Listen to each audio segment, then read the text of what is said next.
Hi, everyone. I'm Stephanie Lemick. Welcome to Bias, Burnout, and Bots Rewired. We are so glad you're here, whether you're joining us live or you're catching the replay. When we first hosted this panel last month, we were overwhelmed in the best way by the energy, the honesty, and the hunger for this conversation. Clearly, this is a topic that resonates. So today we're back, not to repeat the same conversation, but to go deeper. We are at an inflection point where AI is reshaping the workplace, often in ways we don't fully understand until we start to feel the effects. Disconnection, decision fatigue, uncertainty, and of course, burnout. But this conversation isn't just about technology, it's about power, trust, and the emotional landscape of work. It's about what happens when we automate without accountability or scale without support. We've brought back the same powerhouse panel as last time, and I am so grateful that we have you all joining us.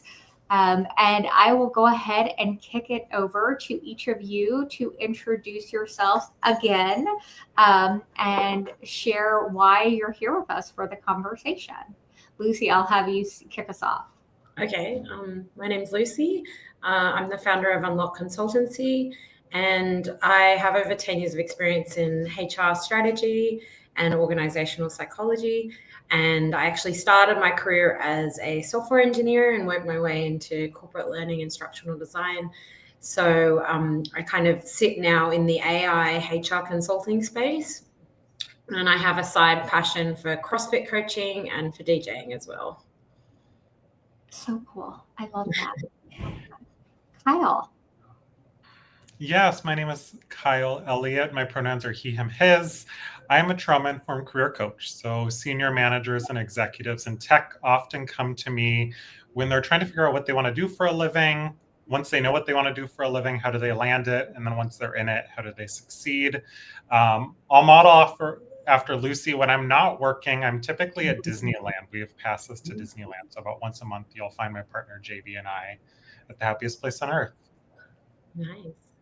Love that. I've never been to Disneyland, and my family is like, "What's wrong with you?" Especially now that I'm in Arizona because they're so close. So now I know, Kyle. I'm calling you up. Yes, we need to get you to Disneyland. We'll be your tour guide. I love it. I love it. Show me the ropes. Lindsay, welcome back. Thank you. Excited to be back. I'm Lindsay. I'm the founder of Human as Usual. My company focuses on sort of the intersection of humanity, scaling, and technology, AI, or whatever other technology that's employed to automate processes. And I'm excited to be back. I am here because this is such an important conversation that we need to continue to be having, and I want to contribute what I can. Absolutely. So glad to have you back. And Jessica, hopefully, will be able to join us at some point during the conversation. Once she's able to jump on, we'll throw her back into the mix here. As you know, things come up during the day, especially for HR leaders. Those of us who have been in the seat completely understand. So she's not able to jump on right now. But if she is able to join us at any point in the conversation, we'll go ahead and pull her right in. We did have someone sneak in a cameo. I don't know if you saw. This is Olive. She's my chief marketing officer, and she gives new meaning to the term micromanager. She is just on my back all the time, trying to make sure I'm hard at work. So without further ado, let's dive in and get this conversation going again. And, we talked about this last panel. Let's talk about it again because AI, the world of AI, the world of work is changing so quickly. How are you personally seeing AI show up in the workplace right now, whether it is things you're seeing in the news, things you're seeing on LinkedIn, or things you're experiencing personally yourself or through partners or clients? I don't know who wants to start, but where do I begin? I think I spoke to this last time a little bit, but I've seen it come up in very different levels. So at the basic level, I've seen a lot of companies don't even want to touch it. You also have massive companies that don't want to integrate AI yet. They're not quite sure what it is. They're uncertain, but you have people secretly on the side using it within their workplaces. Then you have on the other spectrum, people that I know personally who've had their entire talent acquisition teams completely outsourced, cut. My friend had his entire team of 10 plus TAs fired, and they've created a leaner staff with AI. And then on the bigger level, you've got companies like IBM and Microsoft making it part of your job and your performance and your equity and your succession that you have to use AI or else. So it's I've seen it used in so many different ways. And then on this spectrum, probably similar to what Kyle has seen, there's people looking for jobs who are not sure where to navigate it and unsure. So yeah, it's really so many different ways that it's come up in my experience so far at the moment. Yes, I think exactly what Lucy said. There is a combination. I often see two most common, Stephanie said emotions, or the emotional aspect of AI. I think it's fear and excitement. Some people are really afraid, am I going to lose my job? Am I going to be outsourced to AI or made redundant? And the other folks are super excited. I have a lot of clients. I primarily work with senior managers and executives in tech. They're excited about how it's going to automate tasks and free up more time for strategy. I have a lot of clients that say, hey, creating this pitch deck or creating this proposal used to take 10 hours and now it takes 20 seconds. And then I can focus on these other high level thinking items. So there's kind of two different sides approaching AI, and then people all over, but those are the two most common emotions I'm seeing with people. I agree with those two perspectives. I see them as well. I was sharing last time that my look into this is a little bit end to end, as I, particularly from an AI perspective, my role is to translate what AI means in the context of how companies operate and how teams come together to execute. So everything that Lucy and Kyle have mentioned absolutely takes form in that space as well. But I'm going to add the leadership component of this, the conversations that I'm seeing and actually hosting as well, in terms of this new vision that we need to have for leadership somehow, right? That is, it's always turning back to the basics of empathy and compassion. And I'm trying to push the boundaries of that to think a little deeper, because I feel like the adoption right now goes beyond the typical ways of connecting, in more trying to translate, right, what the future is in a future that we don't know yet anything about. Love that. I think that's so interesting. So one thing I think we know about the workplace, having all been in different seats in the workforce and hearing many stories from other individuals, there's a lot of not so great things that already exist in our workplaces before AI became a big part of it. How do you see AI tools unintentionally reinforcing toxic workplace dynamics like micromanagement or surveillance? Gosh, it's such. I would, Kyle, I don't know if you wanted to speak to it first. I would say, it's interesting to see how, obviously you've got, I think we spoke about this last time, but obviously to integrate a big tech system, generally you have to manage the system, and you have to kind of unstructure it and restructure it. And so that's something that will make things more apparent, is obviously, AI is going to make things more efficient, but it's also going to create, show the problems and the issues that companies are, seeing.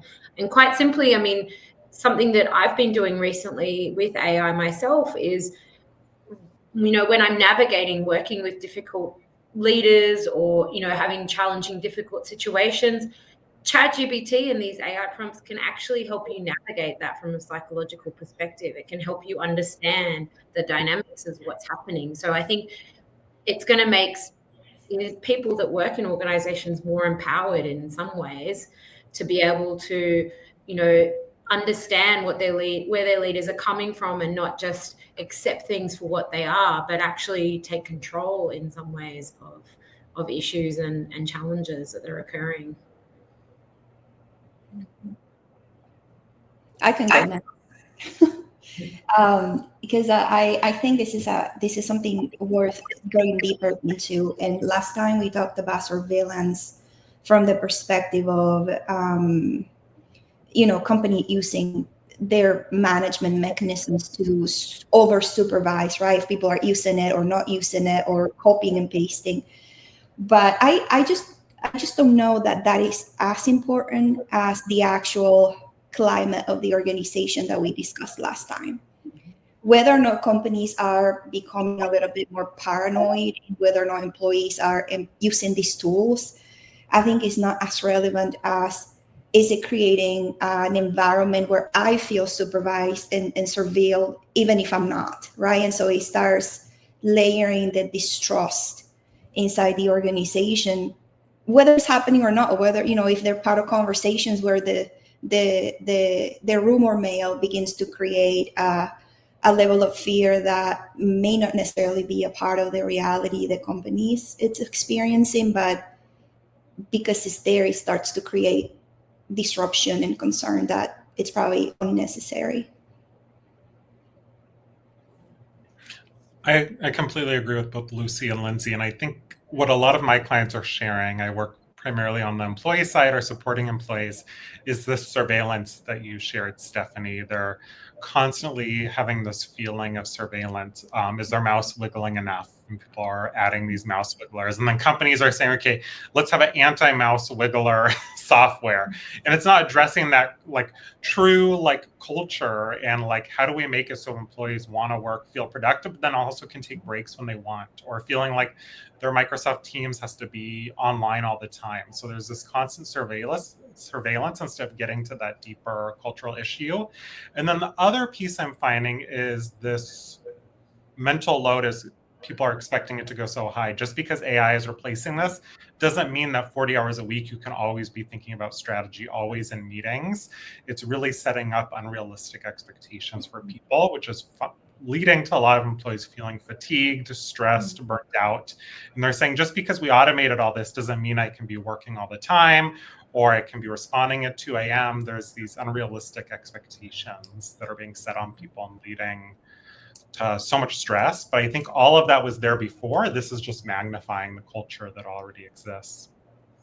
I think that's such an excellent point, Kyle, especially around you can't be strategic for 40 hours a week.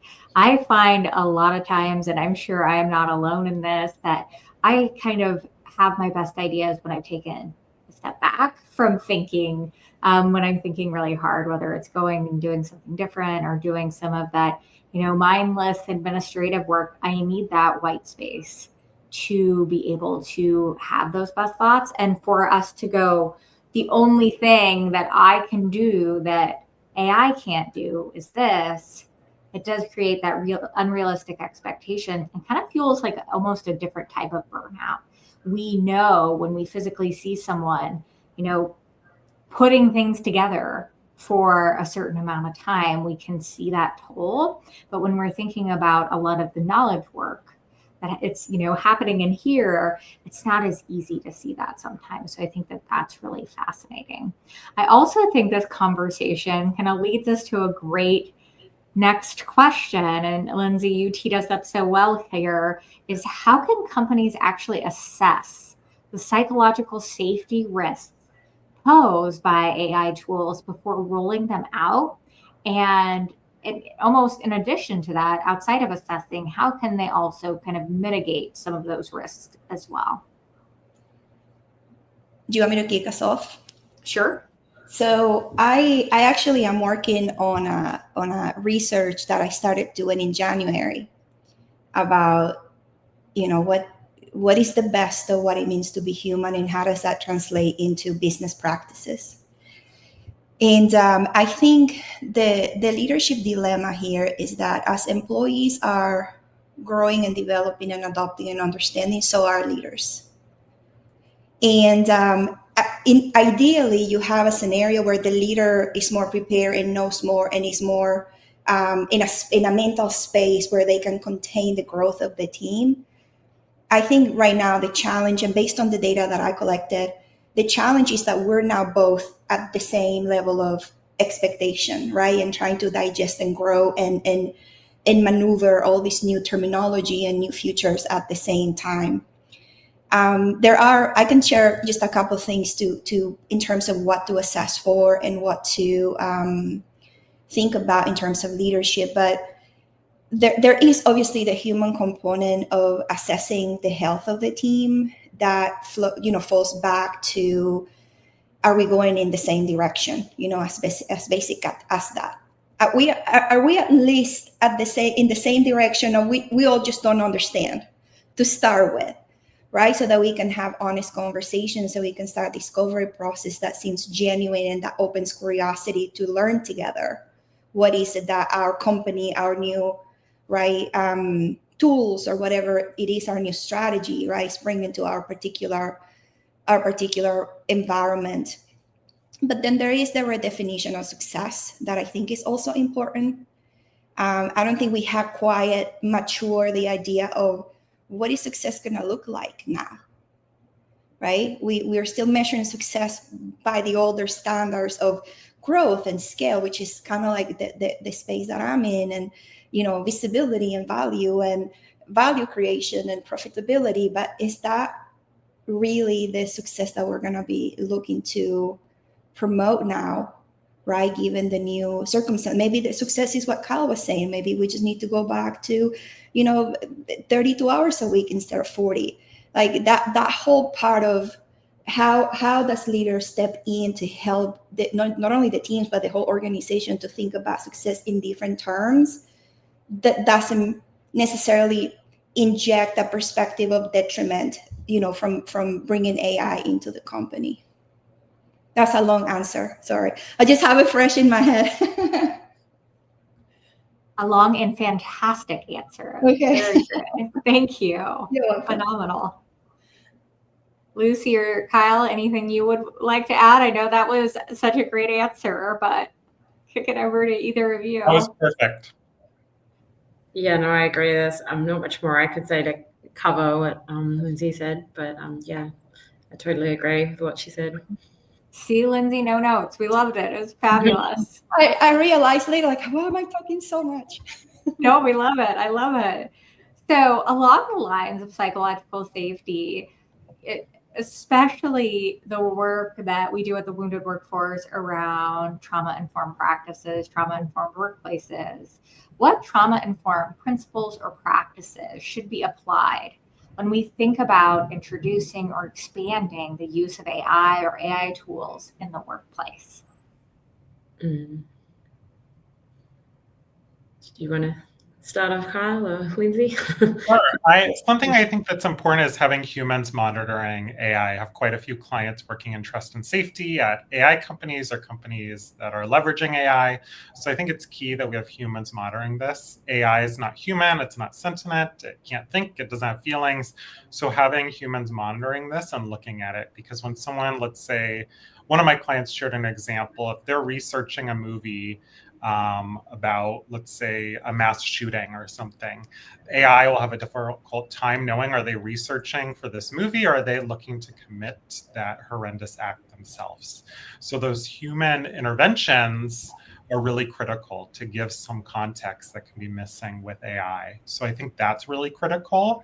And then zooming out and having some transparency around that, consent around that. So it's really important for individuals to know how their data is being used, how their inputs are being used, and clearly communicating that. I know, at least for ChatGPT, when I use it, there's a teeny little sentence at the bottom, something about like how this may not be accurate, but I think there's more information that's needed for individuals so they don't read something and then just take it as fact.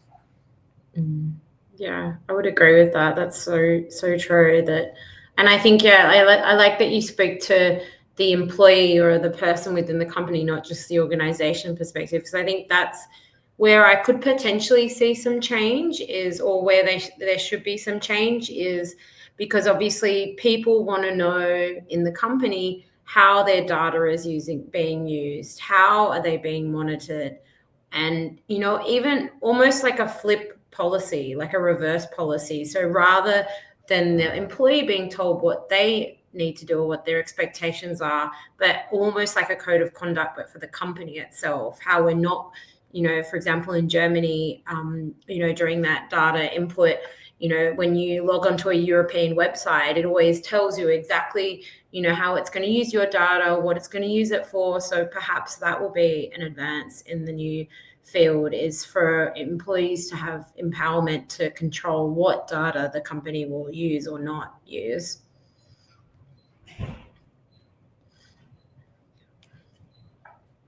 I know for me, one thing that stands out here, obviously, you know, I love talking about trauma-informed practices, so I could go on and on. But in the spirit of listening more to all of you as our experts, one thing I will add is I think in general, even people largely have a very hard time understanding trauma. We are still at a place where I think there's a fundamental misunderstanding, or there's still not enough education around what trauma is, how it shows up, how deeply individualized it is, and lasting impacts it has.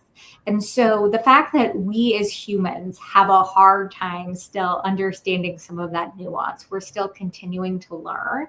I think thinking that, you know, it's humans feeding AI, it's humans helping create the knowledge that AI has, it is missing so much of that nuance inherently. And I love what you said, Kyle, about you have to have human oversight, humans involved in that process, because otherwise we're going to miss out on a whole heck of a lot. And the example you gave is so wonderful. I don't know if you watch my jaw just about fall off, though, because that is really stark, and what a really powerful example of like how just a small misuse of AI can really have like massive impacts. One thing I want to build on as we think about trauma-informed practices, trauma-informed workplaces, and AI, one thing that I think is really tricky about creating trauma-informed cultures within an organization is traditional power dynamics at play in every organization. Even if an organization isn't incredibly hierarchical, there are still significant power dynamics in play. So one thing that I'd love for us to talk about is how can organizations ensure that AI doesn't replicate or further exacerbate those feelings of power imbalance, but actually maybe could even be something where we could help challenge those power imbalance inherent to the workplace. This is a tricky question. I gave you a hard one because I know you all are so good. What you were saying earlier, Stephanie, or someone had said it about kind of who's creating this AI, what's being fed into the AI, who's developing these systems. I think that's really important to recognize as well. It's not just the common individual. If we look at kind of where the money is coming from and follow that, I think that's really important. So as you're going in and asking questions, to then add your own human context and experience as well is really important, or your company's values. I feel like Lindsay could probably talk really well about this. Like, what is that as well, and adding that filter? Because if we think about what's being fed into here, it's not just neutral. There are certain individuals and parties who are going to benefit more, and certain individuals and parties who aren't going to benefit more, and it's probably going to look similar to our society. So I think that's really critical to recognize. It's not neutral. AI is not neutral. It's going to replicate my understanding is a lot of AI comes from written text. So it's going to replicate some of those same biases in written text as well, or other forms of data that are coming in. Yeah, I would agree with that. And I think, you know, in my experience of working with companies that you know, empowering staff or increasing engagement, some of the biggest ways that have improved that would probably relate in AI. So for example, when I worked at Kellogg's, we wanted to empower teams to be more innovative. We wanted to change dynamics. And so we started running these innovative kind of mind thinking workshops where people could come from any position or any department and pitch ideas for their business. So, for example, one individual won because he changed the way that merchandising was done in the grocery store. So I think the same thing could apply here. And I've seen recently articles where IBM has talked about how they're running innovative design thinking type workshops where employees can, that's part of their actual performance is taking ideas or solutions and using AI to help empower them and to change the dynamics of things. But again, that comes back to the culture and being able to have a culture where people feel like they can bring that forward to the table as well. I agree. I see this part of the conversation with like a lot of nostalgia, because I feel like everywhere we talk about this, AI is the protagonist. And I always wonder, when is this going to recalibrate and the pendulum is going to swing back where the humans are the protagonists? And, I think I'm going to go back to the redefining success here, because I feel like in order to not replicate what currently happens, which is probably what's going to happen, but if we were to really challenge that, we need to measure different things. And one of the things that we could measure differently is like relational integrity, right? Like, how are we going to rebalance the way in which we grow in tandem in these new environments?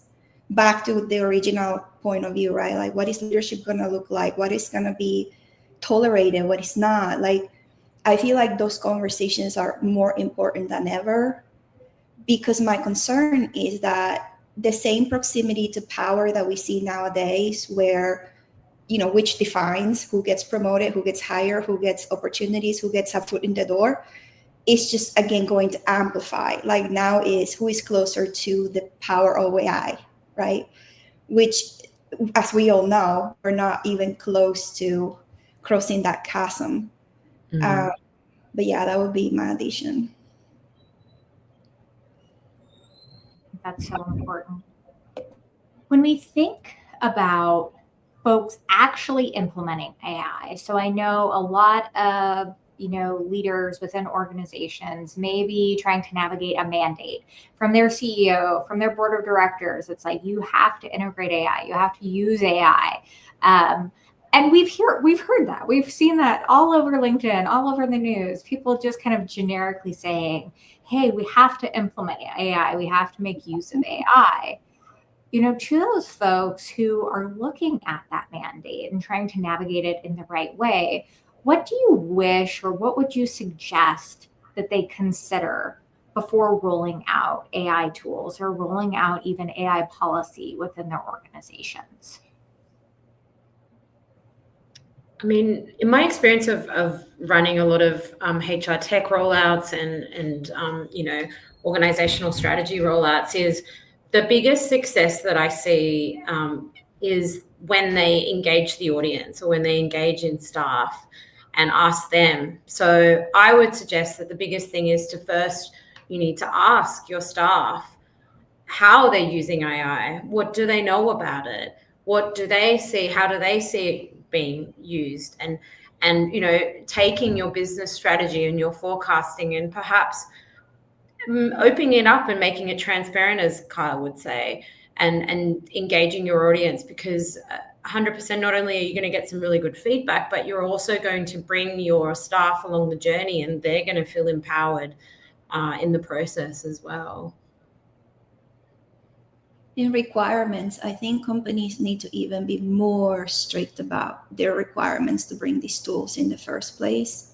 Not just, and I know it's probably moving in peer pressure mode right now, and who doesn't get to be left behind. But once it is in the organization and it's installing, if it's not the right fit for what you thought you needed, it's a whole nother animal to try to uninstall it, to redesign it, to reapply it.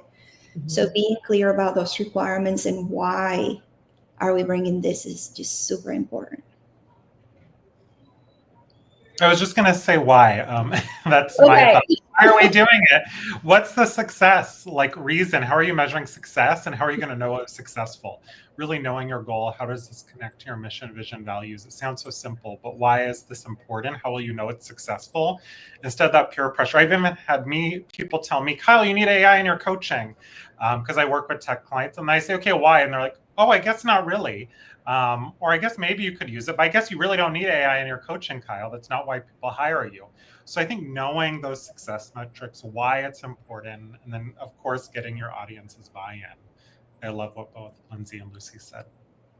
I love that why came up, because I think we're kind of operating, and this isn't the first time this has happened, and I'm sure it will continue to happen. I think people are just throwing a solution instead of actually looking at what problem they're seeking to address. And I think this is something that happens a lot with technology in general, but I think it's especially kind of nebulous when we think about AI, because we talk about, and this came up last time, and I think, Lindsay, you spoke to it so well, that we say AI, but what does that mean? Because there are all sorts of different types of AI. Most of the time, many of us are saying AI and referring to ChatGPT.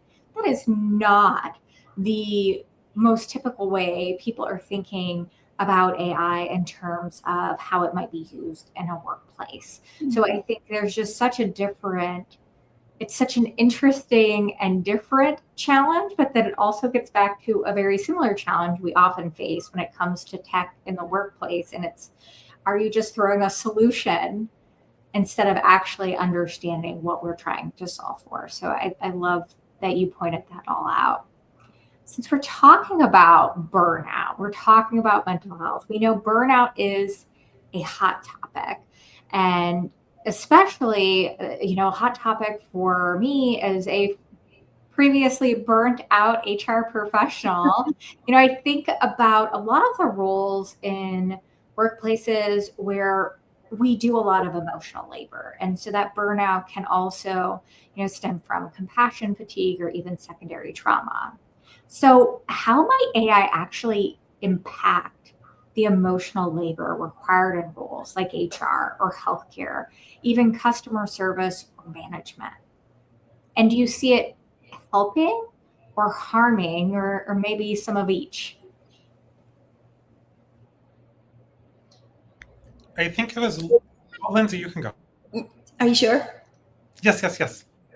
Yeah, my point was going to be, I think I can hold both perspectives as to where it's good and where it's not. The point for me is rebalancing, right? It's not just how do we use it and is it good or bad, but what is the balance that we need to calibrate for people to use it in the context of mental health, in the context of wellness, right? And does the person have built already enough self-awareness, enough contention to know how to draw boundaries on their own when the tool might become too invasive?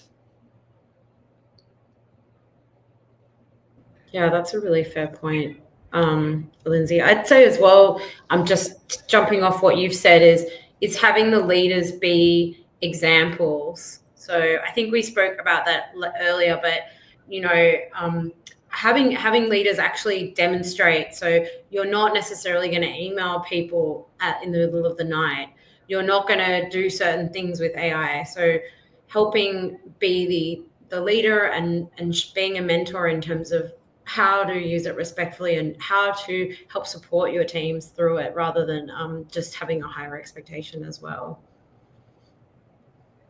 Yes, I think what came up for me was Lucy earlier sharing role playing, or if you're dealing with a difficult customer or something, it can be really powerful.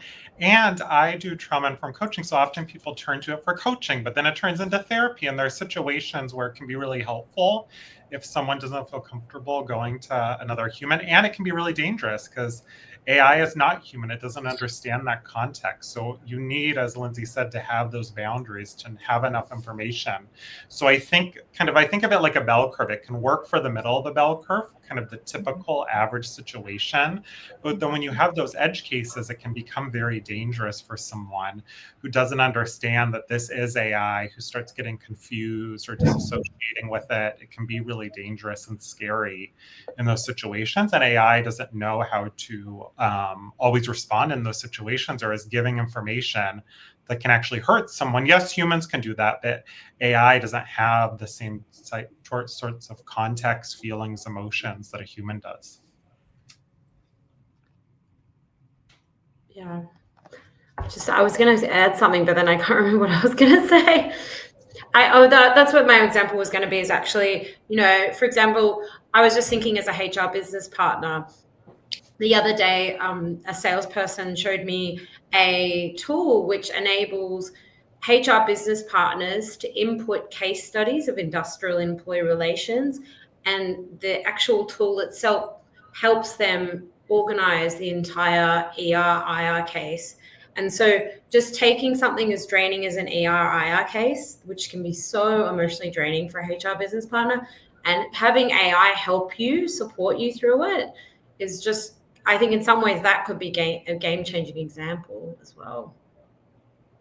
Absolutely. I think in a similar way, Lucy, I think, having done so many of those employee relations investigations, all of those things, I think there's something there too about identifying potential trends or through lines, and maybe even proactively preventing harm. I think we're probably not there yet. I think there's a lot for us to navigate, but to me, that is something that I could see being, a future state that could be really amazing, really powerful in terms of that. So love where the conversation is going there. This is another one of those things where people are probably getting really stressed out about developing AI skills. Again, AI skills and like what's going to happen and how do we use AI? How are we AI literate? I think I've seen the same recycled posts on LinkedIn about 74 times now about how you're not going to lose your job to AI. You're going to lose your job to like someone who's like AI literate, or some bad, like cheesy anecdote. We all know what I'm talking about, I'm sure. But when we think about that, there are skills related to using AI effectively. And when we think about organizations preparing to integrate AI into the business, to be thoughtful about this, how can organizations foster, digital literacy, AI literacy, psychological safety, and ethical practices all at once? And what are some strategies you would recommend around that? That's an interesting question. I would say, to start off with, you could have, obviously there's quite a lot of training and, compliance that you could create. And, also just having almost some of the best examples I've seen of change management or, HR transformation in companies has been around train the trainer type situations. So perhaps you would have something like, where I've worked at a company where I rolled out a performance management system called check-ins, which we went from a quarterly to a regular chat, basically, amongst staff. So quite a different scenario. And what we ended up doing was we trained all the executive level in how to use it. We gave them an amazing training deck that was easy as anything for them to use, with role plays and such. And then they had to cascade that down to their own leaders and their own teams. And so perhaps something like that could be really a good resource, because you're having the staff do it together as a collective. But that's just one example I could think of. I was literally writing down train the trainer. I love that. A powerful model. I find oftentimes employees are doing great things and then they don't realize their colleague has some great idea and sharing it. I remember probably 10 years ago on one of my jobs, we had a Teach Me series. My boss, Jessica, had it. Each team meeting, someone would teach something that they're doing to the rest of the team. And people had these brilliant ideas. Some of them were work-related, some of them not. But it was a great way to say, hey, here's something I'm doing. And then you get to learn from your colleagues. And I think it was so brilliant. It took 10 minutes, you're like, oh, this is great. I love that idea of the employee investigation thing, adding a template there. So I think that's a great way where other people at the organization can share ideas rather than feeling like, oh, I have to figure this out on my own. I would add that back to this idea of creating better ways to relate to one another and to grow together, we have to pair the upskilling of AI itself with how we're going to show up in this new time, right? There's maybe a use case to call upskilling the idea of slowing down how we're thinking and our decision making. Maybe there's a use case to revamp on our idea of critical thinking and discernment and not just going because it's trendy, but kind of questioning, right, certain aspects of what's being implemented. Maybe there's a use case to figure out what democratizing looks like in terms of the team, implementing, adopting, using these different type of tools and how the workflows embed in what they do every day. So those are a few things that I can add to the list. That's awesome. I love that. So I have a fun scenario for you all to kind of, you have a AI magic wand, so to speak. We've seen some news come out that I get excited about and that I also get pretty wary about, to be honest. And we've hit on this topic already, both last time and a little bit this time, and it's AI and mental health. And AI integrating into mental health care, integrating into therapy, coaching, all of those things. So if you could personally design one AI-powered tool with mental health in mind, whether it is mental health specific or not, it's just considering mental health, what would it do and what would it definitely not do? I'm happy to go. As we were talking about mouse wigglers earlier, or people being on like Microsoft Teams and stuff, I'm not a fan of Microsoft Teams. I just find it so difficult. I'm not very tech savvy, despite most of my clients being on tech. I'd love for these to be used more for good, where companies were like rewarded people. Like if you don't log into email for a certain number of hours, or like where it was the opposite, where people got rewarded and AI was used in these types of ways. Like you didn't check your email for a certain number of hours. You didn't log into Microsoft Teams. You stepped away from the computer.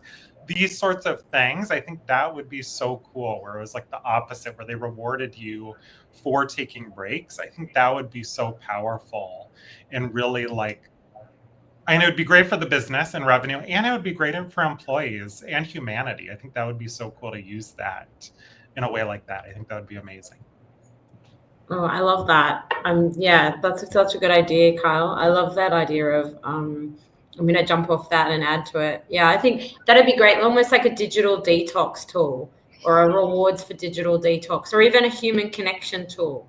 How often do you, because, often I work with a lot of tech teams and software engineers where they barely talk to anyone all day. So why don't you create a human connection reward system where, I totally agree with you. I think that could be amazing, having some sort of benefit or reward system for that.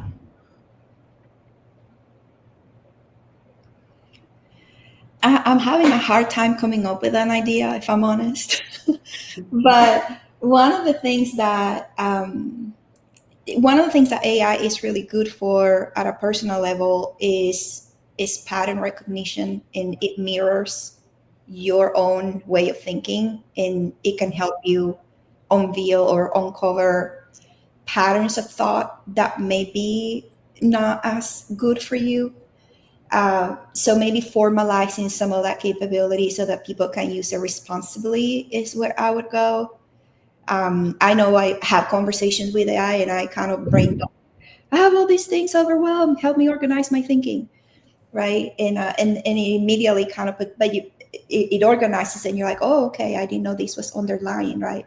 But it's a very irresponsible way to do it that way. And if there's any capabilities to formalize some of that so that you can use it to build your own mirror of your mind that you could go back to every time you feel overwhelmed or burned out or just in a rabbit hole, overthinking, that you could do with a little bit more structure, that would probably be a good tool.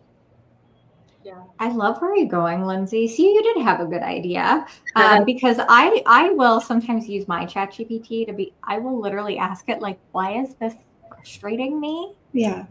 And which sounds so silly, but I'm like, why am I getting frustrated with this? Like, what's at the core here? And then I'll have it, sometimes help me like brainstorm, like more like proactive, positive responses was when I'm in like that funk. And it does start to mirror you, but it is also like, I found it to be, like you said, where it gets problematic. It is like that like friend in your 20s that is like gonna like shout you up and shout you out, and it's gonna be like, yes, you go on with this terrible idea. You be passive aggressive, like you do all these things. And I'm like, wait a minute, like, what are you doing? Like, no, Yeah. like, and I, at this point in my life, am able to recognize that. I, have a therapist and have had a therapist for years, have navigated challenging situations before. I'm like, wait a minute, like, not calling someone out and writing a passive aggressive social media post about it sounds like really like one of the worst ideas ever. And it's like, oh, maybe you're right. Like, whoa, it can really get out of hand very quickly from something that can start you're feeling mirrored, you're feeling seen. And then all of a sudden it's like, let's go do something. Let's go get face tattoos, or like, let's go, it jumps so far. And it becomes really challenging. So I love what you brought up. How do we get that mirroring and that pattern recognition, but in a way that is much more responsible? I just think that is something like that may need to be handled as a drug, right? Like, like there are a lot of good different drugs that do really good for my mental health, but it has their fine line, right? Yes. And the secondary effects and whatnot. I feel like we would need something like that. I use it like you, like for stream of consciousness. Yeah. And then it kind of like, but I have the same background as you and as all of you. Like, I've done years of therapy and a lot of reading, and I know when to like stop it because it's just telling me crazy stuff. But if we could do it like a pharmaceutical would do, right? Here's your ChatGPT mental health, and if you use it wrongly, this is everything that could happen. And I agree with you, Lindsay. I almost think that you could, for example, I have a friend who works as a psychologist in a really difficult neighborhood in New York, and she's completely burnt out by her role, completely burnt out and overwhelmed by an incredible amount of cases. I think she has like 200 clients. And, using ChatGPT, or not specifically ChatGPT, but having a tool that can help support someone. So having a tool that could help my friend, help her, the people that she sees, because she's obviously doesn't have enough people or enough staff or resources to do that. So I think that sounds like a great idea, something that can mirror and support you as well. Absolutely, because so many people don't have access, or Lucy, to your point, the people trying to do the work are completely overwhelmed. We are already at our time. I can't believe it again. This is such a great conversation. Thank you all for coming back and having this discussion one more time. I would love to finish our call today, or conversation today, with having you each finish the sentence, AI in the workplace will only work if, and I'll let you jump in whenever you have your finisher for that sentence.